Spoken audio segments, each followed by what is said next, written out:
سرکار دو عالم صلی اللہ علیہ وسلم کو اللہ تبارک و تعالی نے اگر آپ کو اپنی تعریف مطلوب ہوتی اور آپ اپنا اقتدار چاہتے ہوتے تو آپ کو تو یہ پیشکش کی گئی تھی عرب کے قریش کی طرف سے، اور یہ کہا گیا تھا کہ اگر آپ دولت چاہتے ہیں تو ہم ساری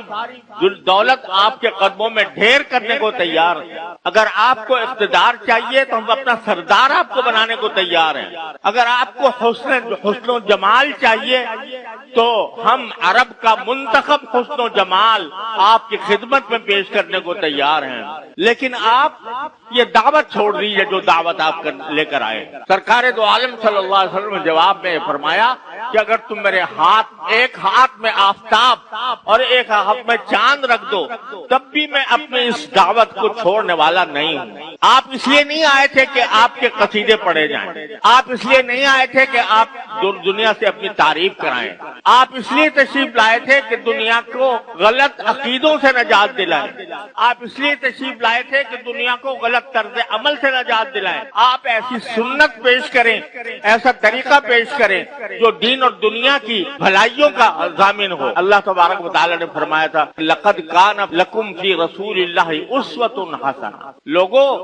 اللہ کے رسول کی زندگی میں تمہارے لیے ایک بہترین نمونہ ہم نے بھیجا ہے۔ یہ بہترین نمونہ کس کے لیے ہے؟ لمن یرجو اللہ والیوم الآخر، جو اللہ سے جا ملنے کا عقیدہ رکھتا ہو کہ مجھے ایک دن اللہ کے سامنے جا کر پیش ہونا ہے، اور یوم آخرت پر یقین رکھتا ہو کہ آخرت کے دن میں مجھے اللہ تعالیٰ کے سامنے پیش ہو کر اپنے ہر قول و فعل کا جواب دینا۔ یہ نمونہ ہم نے اس لیے نہیں پیش کیا کہ صرف ان کی تعریف پر تم اکتفا کر لو، ان کے شان میں قصیدے پڑھ لو، بلکہ اس لیے بھیجا تاکہ اس نمونے کو دیکھو اور اس کی ایک ایک ادا کو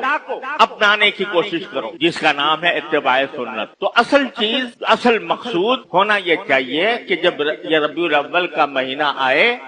اور سرکار دو عالم صلی اللہ علیہ وسلم کی ولادت کا جو عظیم الشان اور جلیل القدر واقعہ یاد آئے تو انسان اپنا جائزہ لے اور یہ دیکھے کہ میں سرکار دو عالم صلی اللہ علیہ وسلم کی سنت پر کتنا عمل کر رہا ہوں۔ سرکار دو عالم صلی اللہ علیہ وسلم کی سنتوں کو اتباع کے لیے اللہ نے حکم دیا ہے۔ قل ان کنتم تحبون اللہ فاتبعونی، اللہ تعالیٰ نے حضور اقدس صلی اللہ علیہ وسلم سے فرمایا کہ اگر تم اللہ سے محبت رکھتے ہو واقعتاً تو اس محبت کا تقاضا یہ ہے کہ فاتبعونی، میری پیروی کرو، میری اتباع کرو، یحببکم اللہ، اس اتباع کے نتیجے میں اللہ تعالیٰ تم سے محبت کرے۔ تم کیا محبت کرو گے اللہ سے، لیکن تمہاری محبت کا مظاہرہ اس طرح ہونا چاہیے کہ تم میرے اس شاہکار اعظم سرور دو عالم صلی اللہ علیہ وسلم کو دیکھ کر، آپ کی ادائیں دیکھ کر، آپ کے طریقے دیکھ کر اپنی زندگی کے اندر ان کو اپناؤ گے، تم سے اللہ محبت کرے گا۔ بزرگوں نے یہ فرمایا کہ سرکار دو عالم صلی اللہ علیہ وسلم کی سیدھی سنتیں ہیں، جب کوئی بندہ کسی سنت پر عمل کرتا ہے، جس لمحے عمل کر رہا ہوتا ہے اس لمحے وہ اللہ کا محبوب بن جاتا ہے، چاہے وہ چھوٹی سنت ہو یا بڑی سنت، ساری سنتیں حقیقت میں بڑی۔ تو ایک آدمی جائزہ لے کہ کس طرح میں اپنی زندگی کو سرکار دو عالم صلی اللہ علیہ وسلم کی سنت کے مطابق بناؤں۔